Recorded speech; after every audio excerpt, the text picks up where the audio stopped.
Vamos a comenzar con otro panel. En este caso vamos a hablar del papel de la industria, que no solamente es un actor importante en la gestión del agua, sino que también pues, creemos que tiene la responsabilidad de adoptar esas prácticas sostenibles y eficientes en las que estamos poniendo el foco en la jornada de hoy, pues para al final minimizar el impacto ambiental que tiene su actividad en el ámbito del agua. Así que en este panel vamos de nuevo a intentar trazar esos desafíos en la gestión del agua en el sector industrial y a conocer las estrategias que se están siguiendo en distintos ámbitos. Y pues para eso de nuevo tenemos a expertos y expertas que nos van a hablar de la mejor manera sobre estos temas, así que voy invitando a su y a acompañarme, por favor, a Marc Fargas y más, delegado de Aguas Industriales de Tarragona, Aitasa. Bienvenido, Marc. A Paloma Sánchez, directora de Competitividad y Sostenibilidad de la Federación Española de Industrias de Alimentación y Bebidas. Bienvenida, Paloma. Xavier Martínez, director de la Unidad Tecnológica de Agua de Eurecat. Gracias, Xavier. Y Daniel López, gerente de transformación de Repsol. Muchas gracias a los cuatro por estar aquí. Y bueno, antes el debate ha sido muy animado. Os animo a que hagáis lo mismo, que mi papel es solamente dirigir la conversación, pero si vosotros tenéis cosas que decir, por favor, hacedlo. Así que bueno, vamos a empezar como antes con esa pregunta de romper el hielo. Quería preguntaros a cada uno si me podéis decir cuál es vuestra impresión de cómo está la situación de la gestión del agua en la industria. Un poco vuestra primera perspectiva, si alguien os pregunta por dónde empezaríais a analizar y a decir. Marc. Sí, buenos días a todos. La verdad es que tendría que poner en contexto sobre la situación en nuestro caso, que es el ámbito del campo de Tarragona, o más en concreto de la industria química de Tarragona, ¿vale? Se ha hablado extensamente de toda la población, especialmente de la área metropolitana de Barcelona, con lo cual, aunque sea públicamente, invito al director de ACA a visitar las instalaciones que tenemos en Tarragona, porque creo que, aduciendo a tu pregunta, nosotros aportamos un punto de valor que creo que puede servir en este foro, que es que pensamos en el agua regenerada cuando había agua, no cuando no había. Cuando no hay ya pensamos todos. Pero cuando había, y estoy hablando de antes de cambiar de siglo, estábamos pensando de que viendo las infraestructuras que podía acometerse en la industria química o en el campo, en la zona turística de todo lo que es la Costa Dorada, teníamos que buscar otros recursos que no fueron los que teníamos en ese momento, que venían derivados de la captación que podía tener el Consorcio de Aguas de Tarragona, que es donde tenía la principal fuente de suministro. De ahí pensamos de poder utilizar el agua regenerada. Lo digo así, y luego, si me vais a permitir, ya me extendré más después, porque es importante en la situación que creo que hicimos un buen trabajo, creo que estamos haciendo un buen trabajo en estos momentos, aportando en ese entorno 6 hectómetros cúbicos de agua regenerada. En estos momentos, aproximadamente el 17% del consumo total del principal polo químico en el sur de Europa, para poder tener esa agua regenerada. Aportamos en ese territorio esos 6 hectómetros cúbicos. Pero muy especialmente lo que vamos a hacer. No tan solo en la agua regenerada, sino con otros proyectos de más envergadura e incluso con unas expectativas superiores. Y son proyectos que no los vamos a hacer si tenemos una subvención, sino que los vamos a hacer con capital privado. Evidentemente no vamos a buscar las subvenciones, vamos a buscar todos los ámbitos que podamos, pero lo vamos a hacer con capital privado y que ya hay en el Consejo de Administración de Aitasa, formado por las empresas químicas del campo de Tarragona, y hay la encomienda de poder hacer estas inversiones y poder acometer y poder poner a disposición esa agua regenerada, que creo que es una parte muy importante. Con lo cual, la percepción en Tarragona, creo que hemos hecho bien el trabajo, creo que lo estamos haciendo bien, pero especialmente lo vamos a hacer mejor. Paloma, en el sector de alimentación y bebidas. Gracias. Y yo también, por poner un poco en contexto, el sector es el primer sector industrial del país, que a veces pensamos que son otros sectores industriales los que tienen el peso, pero es el sector de alimentación y bebidas. Y una característica muy importante es que vertebramos todo el territorio. No estamos en una zona concreta en España, sino en que cualquier parte de España tenemos industria alimentaria. Yo creo que hay 3 recursos básicos, el energético, los alimentos y el agua, y que para los 2 primeros, tanto para la energía como para producir alimentos, el agua es fundamental. Y nosotros como sector tenemos dos aspectos claves a la hora de optimizar todo lo relacionado con el agua, que es por un lado pues la minimización en el consumo y por otro lado el gestionar adecuadamente pues todo el residuo. Por arrancar así un poco el debate, pues en los últimos años la industria alimentaria ha tenido un ahorro de aproximadamente un 20% del consumo en agua, con lo cual creo que está muy concienciada y que sabe muy bien que es un recurso básico y fundamental. Gracias, Paloma. Xavier. Bueno, nosotros que vemos, como centro tecnológico, vemos muchas casuísticas y muchos temas.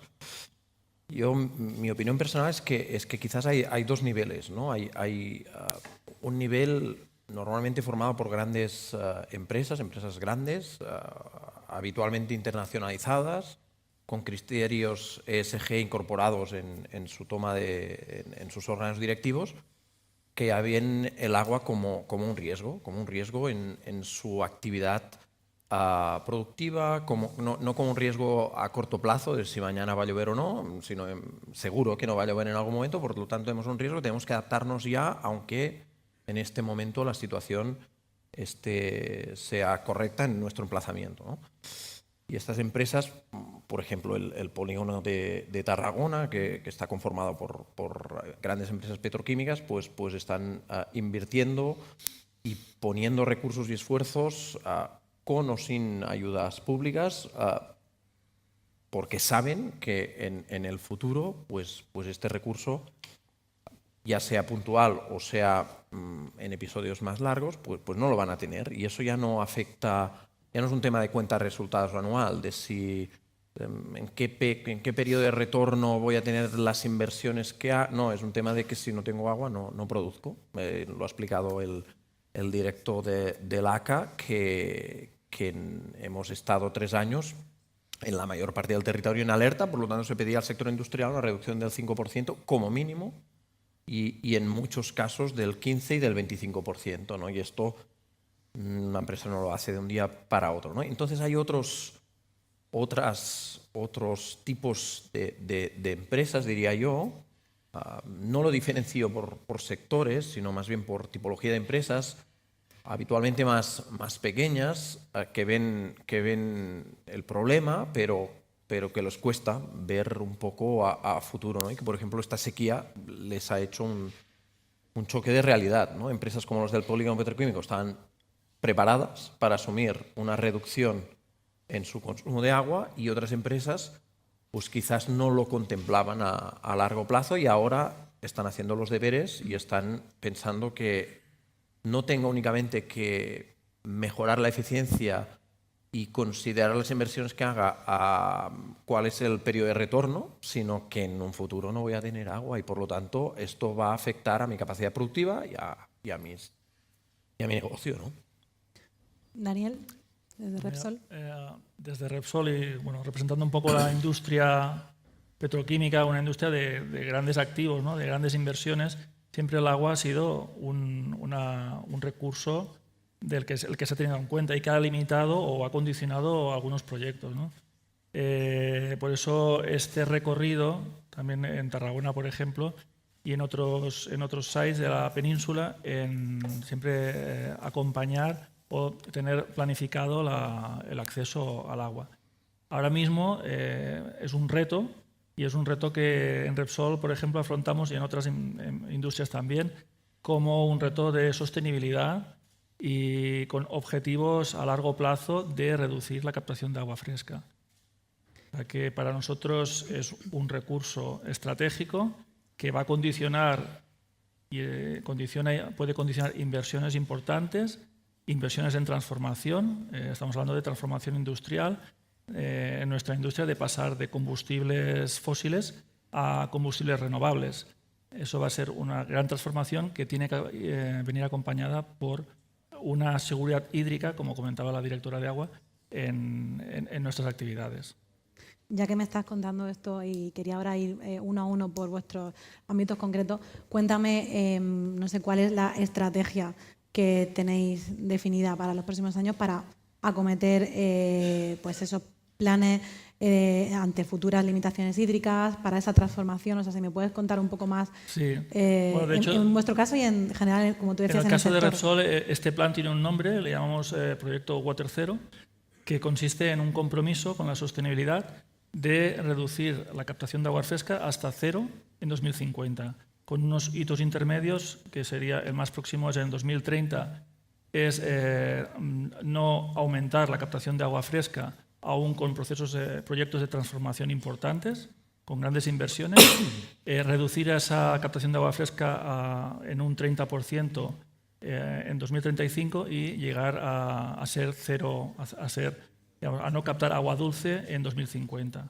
Eso, en estos hitos, digamos, la estrategia en el primer hito es reforzar todos los procesos de eficiencia en el uso de agua. Uno es pues tan básico como mantener las redes de distribución de manera que los rendimientos sean al 100%, y después regenerar internamente o reutilizar el agua internamente.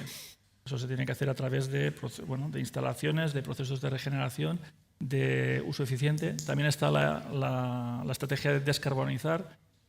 Al pasar de utilizar el vapor que utilizamos en algunos procesos por energía eléctrica renovable, por eso descarbonizamos, también estamos eficientando el uso de agua.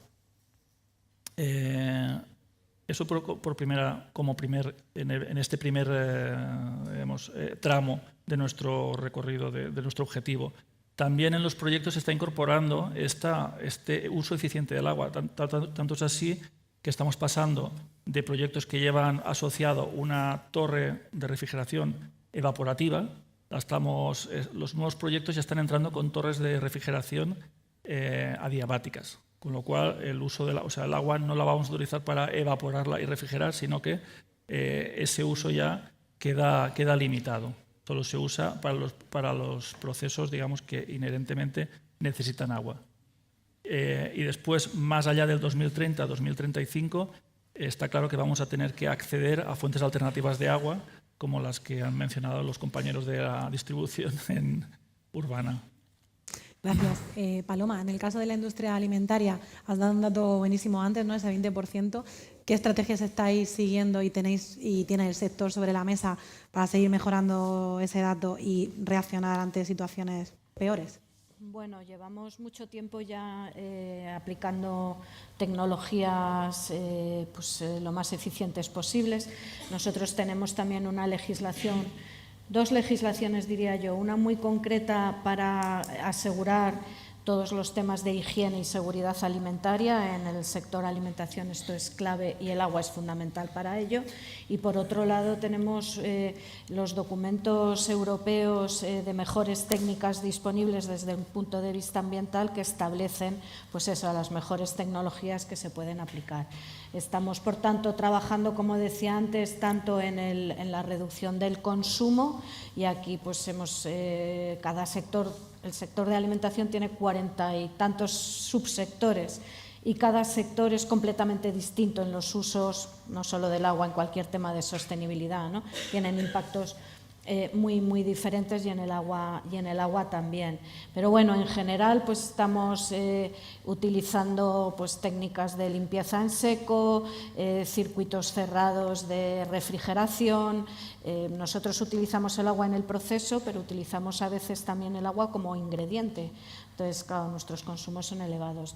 Utilizamos cualquier técnica novedosa que esté saliendo y que sea aplicable para el sector para reducir en el proceso todo el consumo. Y luego en la parte de residuo, pues yo creo que aquí las empresas ya llevan mucho tiempo con sistemas de depuración anaeróbica, filtros verdes, o sea, tienen todas muy estructurado y muy bien planteados todos los sistemas de depuración. Vuelvo a lo mismo, no tiene nada que ver el vertido de una cárnica con el vertido de una envasadora de agua o con el vertido de un pescado o aceitunas de mesa que tienen salinidad, otros tienen contenido en sangre. Una característica clave es la DQO, nosotros tenemos una DQO muy elevada, pero creo que los sistemas de depuración están muy avanzados en el sector y aquí se ha hecho un trabajo muy importante. Es verdad que ahora lo que se está haciendo, sobre todo en depuración, es, sobre todo en anaerobia, es pues conseguir biogás o hacer algunas innovaciones para, pues, a la vez que estás haciendo la depuración, facilitar otros aspectos. Y yo creo que lo último y más relevante que vamos a empezar a poder hacer por fin es el uso del agua reciclada. Hasta hace unos meses o un mes que se ha aprobado la nueva ley de usos de agua reciclada, la industria alimentaria tenía prohibido el uso de este agua. Un tema, yo creo que más psicológico que otra cosa, porque hoy en día hay tratamientos de ósmosis inversa, filtrados, etcétera, que te convierten el agua para poderla usar en lo que quieras, hasta de ingrediente, que no lo tenemos permitido, ¿eh? Pero desde luego para un uso en limpieza de materia prima, en limpieza de instalaciones o en limpieza de materiales en contacto con alimentos, era una prohibición que no tenía sentido. Nos ha costado muchísimo conseguir que se autorice, pero por fin en esta última ley nos lo han autorizado y yo creo que ahí va a haber un ahorro importante en muchas empresas. Por alusiones, Xavier, como Paloma ha empezado subrayando esa parte tecnológica, ¿no?, el peso de la tecnología en esos nuevos procesos, quería preguntarte por vuestra visión desde Eurecat de cuáles son esas tecnologías prometedoras para el sector del agua. Bueno, estamos en un momento leía el documento de la revista Retema, la evolución del número de patentes en el agua y de la evolución de publicaciones. Es un momento de explosión absoluta en el mundo del agua en dos aspectos muy importantes, ¿eh?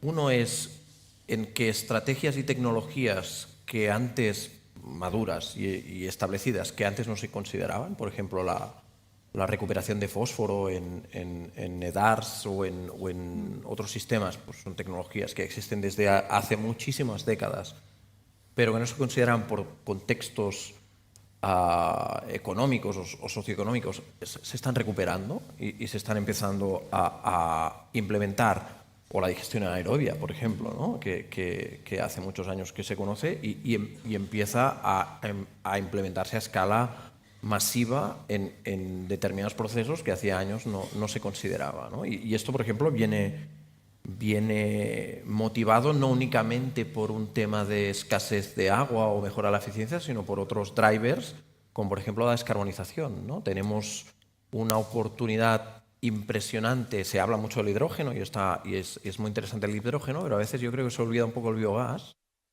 Tenemos una oportunidad impresionante en España como fuente productora de carbón orgánico, que luego puede transformarse en biogás, biometano y sustituir una fuente fósil de biogás, ¿no? Entonces, de gas natural, ¿no? Entonces, yo creo que el sector se está empezando a dar cuenta de esto y las tecnologías que lo acompañan, con grupos de investigación, centros tecnológicos, universidades, digamos, punteras a nivel mundial, un ecosistema de investigación fantástico, desarrollando procesos en este sentido, ¿no? Es decir, tecnologías como las tecnologías de membrana, que hace muchos años que se conocen, pero que van evolucionando, tecnologías, ahora estamos trabajando con tecnologías que permiten térmicas de membrana, pero que permiten aprovechar calor residual, muy interesante también en industrias alimentarias, y sobre todo yo creo que muy, muy, muy importante todo el tema de ser eficientes en el uso del agua, pero sobre todo recuperar o ser eficientes en la gestión de todos los recursos que van asociados al ciclo del agua industrial.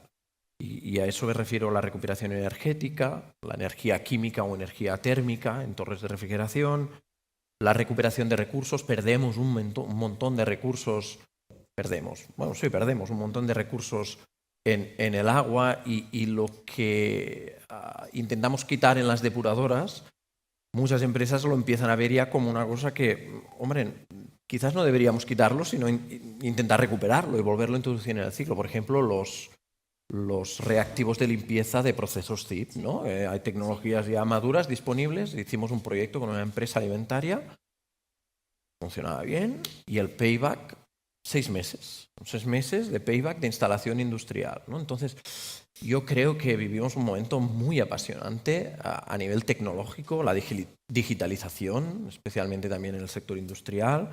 Creo que vivimos un momento muy, muy, muy interesante, muy apasionante a nivel tecnológico y no hablo de investigación básica de laboratorio que estará lista dentro de 20 años, que también la hay, sino hablo de cosas a TRL 7, 8 o 9 que se pueden instalar hoy mismo en determinadas industrias, ¿no? Esos procesos tecnológicos, ya sean nuevos o, como decías, antiguos, pero optimizados, renovados, son los que posibilitan estas nuevas fuentes de agua. Marc, tú antes subrayabas la importancia del agua regenerada en la industria. Quería preguntarte, pues desde un polo industrial como Tarragona, ¿qué papel, si podías profundizar en ese papel de las nuevas fuentes de agua y la economía circular, cómo se está optimizando y utilizando dentro de los distintos socios industriales? Sí, de hecho la planta de agua regenerada, que por cierto, la característica peculiar es de que es un agua proveniente de depuradoras urbanas, que se hace un tratamiento de agua regenerada para consumirlo en la industria. Evidentemente, en esa necesidad de agua, alguien tenía que adquirir esa agua, está pagando por esa agua, incluso más que fuera agua fresca, pero que evidentemente con los procesos internos se puede ahorrar algunos procesos internos que le sale a cuenta poder utilizar esa agua. Una planta que además se hizo con el consorcio, creo que es un ejemplo de un acuerdo público-privado, en este caso con la Agencia Catalana del Agua, de instalación de esta planta. Lo que vamos a hacer en esta planta, la idea de pasar ese 17% que estaba diciendo de agua regenerada respecto al consumo total que tiene la industria química, al 25%, incrementando en 3 hectómetros cúbicos esa planta, evidentemente con los recursos propios de disponer la materia prima de las aguas municipales. Esto lleva a la industria química, que la industria química per se, evidentemente, también tiene unos recursos, tiene unos efluentes líquidos que son tratados en estos momentos con una planta que Aitasa construyó y se inauguró en el año 2022 para tratar todos los efluentes químicos que se vertían a mar, cumpliendo con la BREF de la Commonwealth Water y llevando a esos parámetros más exigentes que estaba marcando la Comunidad Económica Europea. Eso se sigue vertiendo a mar con mayor calidad, pero evidentemente es un recurso que estamos lanzando. Esto no puede ser así. De ahí que ya está planificado, y esto es lo que estaba comentando antes, ya está planificado hacer otra planta de agua regenerada para poder recuperar esa agua y volverla a poner dentro del circuito de las aguas industriales. Eso viene a ser que podría llegar el objetivo finales 2026, inicios 2027, podría llegar a consumir que el 40% del agua que está consumiendo la industria química de Tarragona sea agua de origen regenerado. Estamos hablando que el consumo de la industria química de Tarragona está en torno entre los 30 y 35 hectómetros cúbicos año. Eso equivale a que esos 14-15 hectómetros cúbicos sean agua regenerada. Eso es una parte muy importante, una parte que ya estamos trabajando. De hecho, estamos trabajando con pilotaje. La primera parte del agua regenerada de recursos urbanos con una tecnología de Veolia, están representados aquí, y estamos haciendo tratamiento con plantas piloto con varias tecnologías también para hacer el tratamiento de esas aguas industriales que las queremos reverter. Hay una parte muy importante que antes también se ha comentado, de que la característica es de que nuestro cliente, me pongo en la situación de tasa, nuestro cliente, que es la industria química, es exigente con el agua que tiene que utilizar. No puede ser cualquier tipo de agua. De hecho, estamos llegando a unas calidades muy buenas. Para que tengamos una idea, 20 microsiemens, la conductividad que pueda tener esa agua, evidentemente en perfectas condiciones, que en algunos casos alguna industria lo está poniendo directamente incluso a producto. Eso es lo que tenemos que estar exigiendo para poder llegar. Pero evidentemente la materia prima, esa agua que está recibiendo, tiene fluctuaciones, tiene vaivenes, que eso nos implica tener que diseñar una planta con la robustez y con la flexibilidad suficiente para que todas estas empresas puedan estar virtiendo y que evidentemente puedan tenerlo. Pensemos de que va a ser el primer proyecto o el proyecto más grande que ha hecho la industria química conjuntamente en toda su historia. Hicimos la planta de tratamiento de aguas alrededor de 30 millones de euros, la siguiente nos va a costar cerca de 40 millones, la primera estimación, con lo cual muy importante todo ese caudal que podemos estar recuperando. ¿A fin de qué? A fin de no cogerlo de fuentes primarias, no cogerlo de la captación que en estos momentos, o los recursos que tienen y las concesiones que tienen cada una de las empresas del Consorcio de Aguas de Tarragona que está suministrando, y con el fin de o poder incrementar en el tema de la capacidad de producción o evidentemente liberarlo para otros usos. Y ahí evidentemente serán otros organismos que tendrán que decidir qué otros usos. Pero sí que el objetivo es ser más resilientes en el consumo y que la industria química pueda ser un tema cerrado. Solo una cosa, ¿quién es el objetivo final? Si pudiera poner una frase. Sin lugar a dudas, la industria química, la industria es un gran consumidor de agua. Nosotros queremos pasar de ser consumidores de agua a ser usuarios de agua. No la queremos consumir, la queremos utilizar, pero que sea la misma. ¿Es idílico? Bueno, pues el 40% en el 2026, 2027 ya lo tendremos. Vamos a ver si podemos conseguir alguna cosa más. Estamos en ese camino. Gracias, Marc. Me gusta mucho escuchar ese tipo de ejemplos, proyectos concretos, ¿no? Porque creo que pueden inspirar y como el que tú también ponías antes, Xavier. Sí, es que yo quería intervenir porque la historia. ¿No estás de acuerdo, Javier? No, estoy totalmente vale, de acuerdo, vale. pero hay totalmente de acuerdo. Se Nos hemos puesto de acuerdo antes. ¿Qué vas a decir? No, pero la historia de Tarragona es muy bonita porque yo recuerdo que cuando se instaló la planta. Bueno, y ahora ¿quién coge el agua, ¿no? Y claro, las industrias químicas, bueno, claro, el amonio, el agua corrosiva porque viene de una ósmosis, bueno, a ver quién es el valiente, no sé qué. Se hizo un proyecto de investigación que lideramos desde Eurecat, donde participaron algunas empresas del... Y claro, allí se dieron cuenta de que el agua tenía una calidad superior al agua que llevaba del... Y claro, la situación... Antes se hablaba en el panel anterior de temas de aceptabilidad y tal. La situación en Tarragona se invirtió hasta la fecha de, bueno, danos más agua de esta, ¿no? Porque esta agua, aparte de que nos mejora los indicadores de sostenibilidad que nos están pidiendo nuestras corporaciones, es que el agua es de mayor calidad. Luego podemos discutir el coste de esta agua, que yo también estoy de acuerdo que se tiene que ser valiente a la hora de regular tarifas, etcétera, etcétera, ¿eh?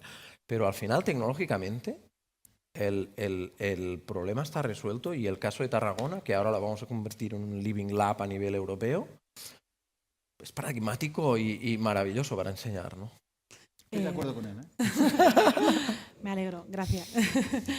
No, yo quería, decía que habías contado este ejemplo, ¿no?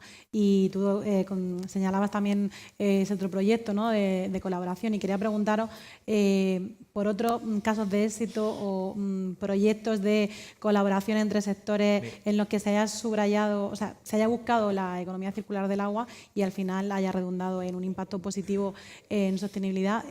Quería empezar con Paloma, si tienes alguno en mente. Casos concretos de empresas no doy, porque como tenemos más de 3.000 asociadas, luego si das el caso de una, vale. Todas están poniendo Sin proyectos nombres. muy concretos. Pero sí, volviendo otra vez al uso del agua reutilizada, pongo el ejemplo francés, que es el que pedimos a la Administración que copiara aquí, ¿no? Que lo tenían autorizado ya antes que nosotros. Y Francia, desde que la industria de alimentación está utilizando el agua reutilizada, las empresas que han puesto en marcha este sistema están ahorrando un 25% del consumo en agua. Yo creo que esto es un éxito rotundo. 1/3 del agua consumida que se pueda ahorrar de esta manera en un sector como el alimentario es importante. Xavier o Daniel.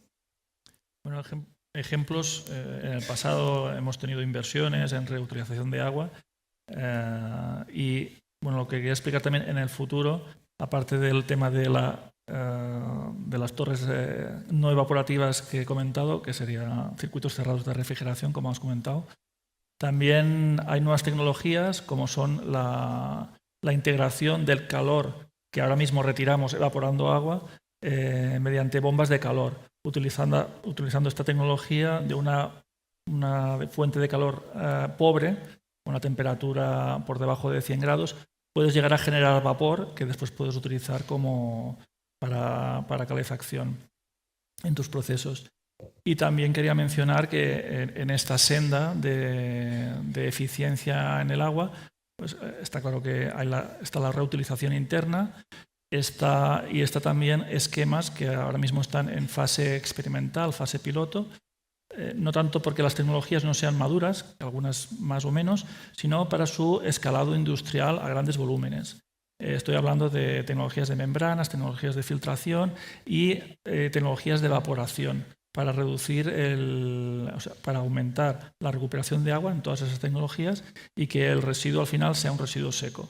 A eso se le llaman esquemas de Zero Liquid Discharge, ZLD, y en eso estamos colaborando desde nuestro centro de tecnología para implantarlo en el futuro en el complejo. Tenemos nosotros un complejo industrial que, como decían antes, no todos los complejos, tenemos todos los complejos en la costa con un acceso futuro a una posible desalación si queremos ir aumentando las fuentes alternativas, pero tenemos un complejo que está en el centro de la península, que está en Castilla-La Mancha, que ahí sí que tenemos que apostar 100% por la recuperación, reutilización, con un esquema ZLD, como digo. Xavier. Sí, yo voy a contar el caso, se me ocurre un montón, pero voy a contar el caso de... ¿Tarragona tienes alguien? No, este es de Zaragoza, en IQE, Industrias Químicas del Ebro. Es una industria con la que hace años que colaboramos y tenían un problema de que en su vertido, por su proceso industrial, tenían concentraciones muy elevadas de sulfato y de sodio, ¿no? Y claro, esto, la administración, porque esto lo vertían luego a depuradora urbana, precipitaciones en tuberías, presión de la administración para limitar el vertido, etcétera, etcétera. Y a través de un proceso relativamente largo de I+D, al final conseguimos con ellos transformar además también presión de limitación de la disponibilidad de agua para ampliar producción, etcétera, etcétera, ¿no? Entonces con ellos conseguimos trabajar y diseñar un proceso de recuperación de este sulfato de sodio. Pero claro, ellos producen sílice precipitada. ¿Qué vamos a hacer con el sulfato de sodio, no? Pues hicieron una decisión valiente de decir, pues vamos a abrir el negocio y a vender sulfato de sodio también, ¿no? Vamos a hacer un estudio de mercado. Y bueno, la historia ha terminado un poco, pues esta semana cerramos un proyecto live europeo donde ya están a 1/3 de la producción industrial y están produciendo 1 tonelada al día de sulfato de sodio. Han reducido el vertido, están recuperando agua y además energéticamente son más eficientes porque no tienen que tratar este agua que están recuperando con los procesos convencionales que ya tenían, ¿no? Entonces yo creo que este es el camino, ¿eh? No pensar únicamente en la recuperación de agua como una cosa separada del resto de la producción, sino como un recurso que lleva asociados otros recursos, ¿no? Paloma ha mencionado antes, cambiando un poco de tema para abordar otros retos porque nos queda poco tiempo, has mencionado la nueva ley de usos de agua reciclada y yo quería preguntaros también por el marco normativo, ¿no? Por si encontráis que también, si encontráis que es un obstáculo, otro desafío añadido, el cumplimiento normativo, cada uno en vuestra industria, en vuestro sector. ¿Cuál sería la principal barrera o no sé, carencia o petición? Un poco cómo os sentís en ese sentido. Paloma, si quieres empieza tú porque creo que te tienes que ir enseguida. Gracias. Yo, más que legislativo, que ahora mismo se nos ha abierto un campo importante, como he comentado antes, creo que tenemos otro tipo de barreras. El sector de alimentación y bebidas, la materia prima es el sector primario. Y el sector primario también es un gran consumidor de agua, sobre todo cultivos en regadío. Y aquí yo creo que hay que hacer mucho hincapié para que ellos también aprendan a todo ese tema de regadío, reducir el consumo cuanto más mejor. Pero para eso también hace falta actualizar las infraestructuras. Bueno, lo hemos visto desgraciadamente en Valencia, pero creo que hay mucho que hacer todavía en infraestructuras para tener agua acumulada, porque hemos pasado periodos de sequía que al sector en concreto de alimentación les ha afectado mucho. El año pasado, sin ir más lejos, había viñedos que las han pasado muy mal porque no había agua. Entonces creo que un tema de infraestructuras ahora mismo es limitante. Creo que el volcar esfuerzos también en el sector primario también es importante. Creo que la formación y educación en temas de agua nos hemos centrado mucho en cambio climático. Está todo muy relacionado, pero nos centramos en economía circular, en cambio climático, y a veces el agua está un poco olvidada, ¿no?, en todo esto de la sostenibilidad. Creo que hay un tema muy importante y que puede ayudar mucho y que queda mucho desarrollo, y creo que lo has comentado tú antes, que es todo el tema de la digitalización. Y creo que ahí también hay que romper barreras, porque puede ser un tema importante. Y aunque hay muchas tecnologías ya muy maduras que todavía se pueden implantar, porque están maduras las tecnologías pero no se han implantado, creo que es fundamental tener recursos para innovación y seguir innovando y seguir abriendo posibilidades de tecnologías limpias, sostenibles o como queramos llamarlas. Muchísimas gracias, Paloma. No sé si te quedas o... 4 minutos, sí, vale. Perdonad que Paloma se tiene que ir, pero apuramos, vamos a ceñirnos a los 4 minutos que nos quedan. Genial. Marc, Xavier, Daniel, yo preguntaba por la parte legislativa, pero como ha hecho Paloma, decid los desafíos que consideráis. Bueno, por la parte legislativa, yo sí que quería introducir el tema de que me parece que recientemente ha salido o va a salir una normativa, y nos han recogido algunos comentarios de la industria en el sentido de que, claro, estamos reutilizando el agua y hay un rechazo en las tecnologías actuales. Si no vamos a un esquema CTLD, vamos a un esquema con un rechazo que concentra ya no contaminantes, que los contaminantes los podemos eliminar, pero sales. Entonces hay límites, por ejemplo, por conductividad del agua de rechazo, que no se permite digamos, una autorización ambiental por cantidad, por masas, sino se sigue pidiendo una concentración, y eso va en contra un poco de la reutilización. Y por otra parte, bueno, también quería mencionar que estamos en este foro, que la transformación que nosotros nos dedicamos a hacer cosas no relacionadas con la industria del agua, sino a utilizarla, a usarla, ¿no?, como han dicho, y en esta transformación que tenemos nos tiene que acompañar el agua y nos tiene que acompañar el sector del agua, la gente que sabe, ¿no? Entonces, Tarragona es un ejemplo con Aitasa, que digamos son expertos en la regeneración de agua, la depuración y ahora la regeneración de agua industrial, y en otros puntos de la península pues también tenemos que crear ese ecosistema donde haya partners que ofrezcan este tipo de soporte, ¿no? Regeneración, ver las posibilidades de agua urbana, agua industrial, donde son compatibles, donde no, y generar esas sinergias. Yo creo que voy a polemizar un poco, ahora que quedan unos minutos, pero yo creo que el sector del agua y la tecnología del agua va a una velocidad que no es la misma que la legislativa. Es decir, va lenta, la legislación va lenta. Es decir, y ya no es únicamente la tecnología, sino las necesidades del país. Es decir, no podemos, en una situación en Cataluña, y pongo un ejemplo de excepcionalidad en el uso del agua con restricciones, etcétera, etcétera, cuestionarnos si podemos, un ejemplo concreto, utilizar el agua depurada de una depuradora cárnica para lavar los camiones de ganado. Es que esto no tiene ningún sentido, desde mi punto de vista, pero desde un punto de vista científico-tecnológico, no hablo de una opinión, hablo de ciencia. Entonces yo creo que ahí han pasado, creo desde el 2007 el anterior, han pasado casi 20 años. Creo que deberíamos, en el contexto en el que estamos, ser un poco más atrevidos legislativamente, porque es que además con el agua regenerada, es que yo sea consciente, no ha habido ningún problema. Nunca ha habido problema Los pepinos. Ah, no, que no éramos nosotros, no éramos nosotros los pepinos, pero ya nos colgaron el San Benito, ¿no? Un poco. Entonces, yo creo que si realmente queremos, aparte de todo lo que has dicho, que estoy 100% de acuerdo, inversiones, y con el compañero también, pero tecnológicamente estamos preparados, es que estamos preparados. Marc, si quieres añadir algo rápidamente, por favor. Rápidamente.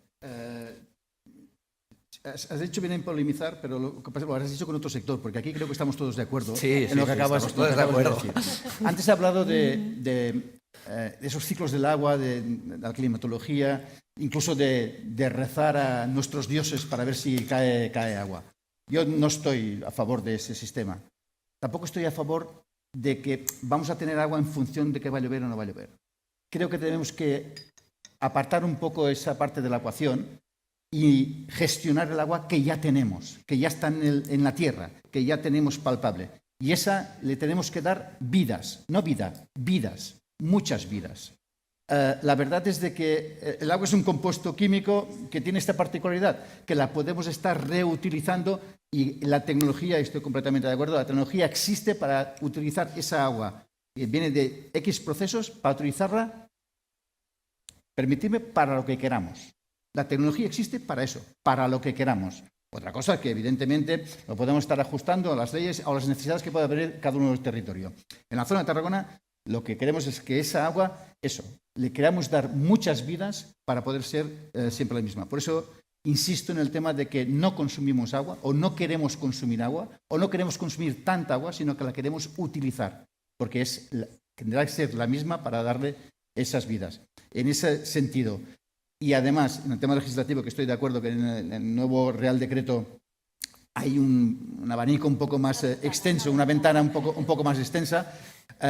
Nosotros que necesitamos unas infraestructuras y necesitamos unas inversiones importantes, todo el tema, no se ha hablado aquí, pero lo lanzo en petit comité, todo el tema burocrático para poder conseguir eso es un tema que tenemos que solucionar y aquí sí que la Administración tiene que poner mucho esfuerzo y me consta que en muchos sitios se está haciendo, pero no podemos tener permisos, autorizaciones, etcétera, al cabo de 1 año y medio, en el mejor de los casos.